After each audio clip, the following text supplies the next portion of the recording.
తెలంగాణ రాష్ట్రంలో కవులకు కళాకారులకు సినీ ప్రముఖులకు రాష్ట్ర ప్రభుత్వం తరఫున అధికారికంగా ఇచ్చే అవార్డులకు గద్దర్ అవార్డ్స్ అనే పేరు పెట్టి గద్దరన్నను గౌరవించుకుందామని చెప్పి ఈ వేదిక మీద నుంచి చెప్తున్నా. ఇదే శాసనం, ఇదే జీవో అని చెప్పి, నా మాటనే జీవో.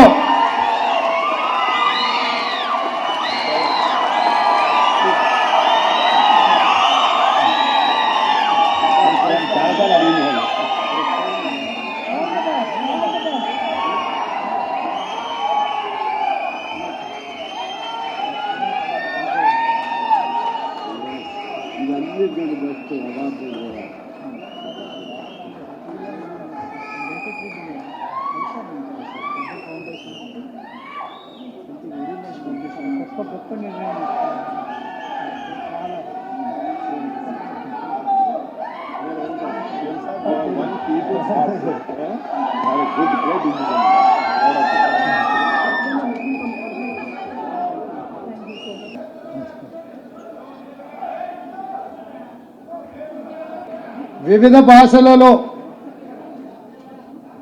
గద్దరన్నకు గొప్ప గుర్తింపు ఉంది.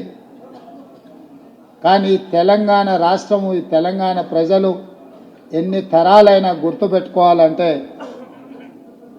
గద్దరన్న పేరు మీదనే గద్దరన్న పురస్కారాలను ఈ కవులకు కళాకారులకు సినీ ప్రముఖులకు ఇవ్వాలి అని నిర్ణయం తీసుకున్నాం. మొన్న వాళ్లకు చెప్పిన, ఈరోజు ఈ వేదిక మీద నుంచి తెలంగాణ సమాజానికి చెప్తున్నా, నా మాటనే శాసనం, నా మాటనే జీవో గద్దరన్న పేరు మీద అని ఈ సందర్భంగా తెలియజేస్తున్నా. అది కూడా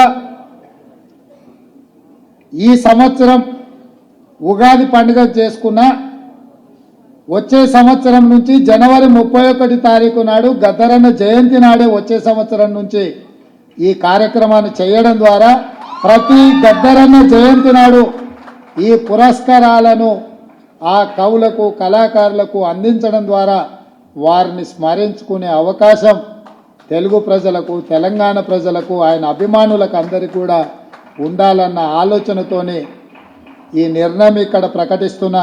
తప్పకుండా మా సహచార మంత్రులు నా నిర్ణయాన్ని ఆమోదిస్తారని, ఈ నిర్ణయానికి తప్పకుండా అండగా నిలబడతారని నేను భావిస్తున్నా. తొందరలోనే గవర్నమెంట్ ఈ కార్యక్రమాలను ముందుకు తీసుకెళ్తుంది. సినీ ప్రముఖులకు కూడా నా విజ్ఞప్తి, మా లిజెండ్, మా బ్రాండ్ అంబాసిడర్ గద్దరన్న పేరు మీద మీకెవరికి, మా తెలంగాణ లిజెండ్, మా తెలంగాణ బ్రాండ్ అంబాసిడర్ మా గద్దరన్న మీద మీకెవరికి పురస్కారం వచ్చినా అది మీకు ఒక గొప్ప అవకాశంగా భావించి ఈ కార్యక్రమాన్ని అందరూ కలిసి ముందుకు తీసుకెళ్ళాలి, విజయవంతం చేయాలి అని తెలియజేస్తూ, వారి అభిమానులందరికీ మరొకసారి కృతజ్ఞతలు తెలియజేస్తూ సెలవు తీసుకుంటున్న మిత్రులారా.